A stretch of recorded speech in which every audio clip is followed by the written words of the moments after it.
У вас нет номеров на футболках. Буквы начали отклеиваться с рубиновых футболок с первых минут. Такое встречается нечасто. Но резервный комплект игроков не был готов к старту Рубина за долгие 5 лет на европейской арене. Слуцкий в своей ироничной манере ответил на ожидаемый вопрос журналистов. Понял вопрос, я понял.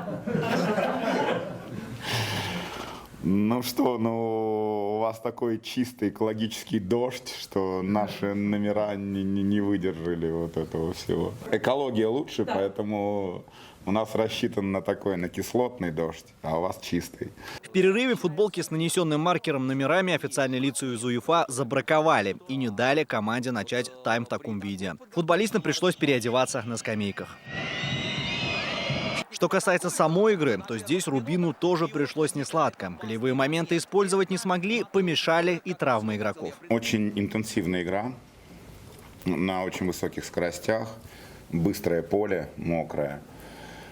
Поэтому, мне кажется, такой хороший матч с двух сторон, с взаимными шансами. К сожалению, когда мы делаем 2 вынужденные замены в первом тайме, это сильно ослабляет потенциал будущих замен. Итоговый счет первого матча 0-0. У Рубина остаются хорошие шансы на проход дальше. Дома 12 августа казанцы должны выигрывать. Алмаз Гафиадов, ТНВ, Польша.